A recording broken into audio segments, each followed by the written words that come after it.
dive straight into it. In the starting position, we are down a rook as well as 2 pawns. But we can see that the enemy king is not looking too happy here on h4. I think this is a puzzle where it is obvious we want to start by looking for checks with the queen. G3 is a nice idea to remember, but for now it's not possible because as long as the black queen is on d2, we are pinned here along the second rank.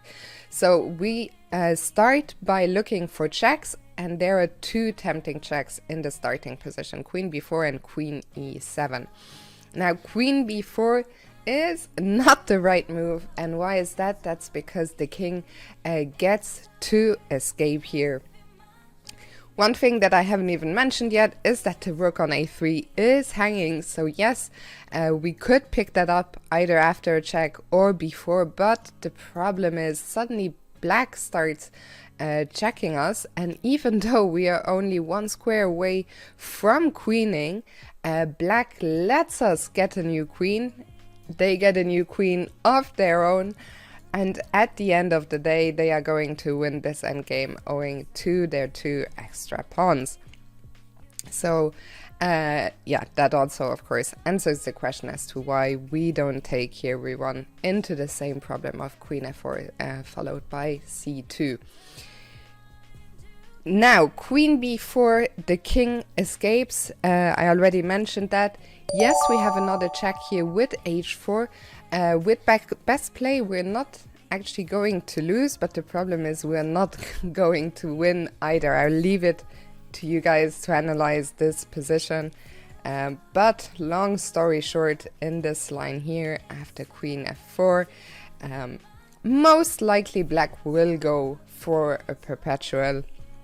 They can try a little bit, but there's probably nothing to do here.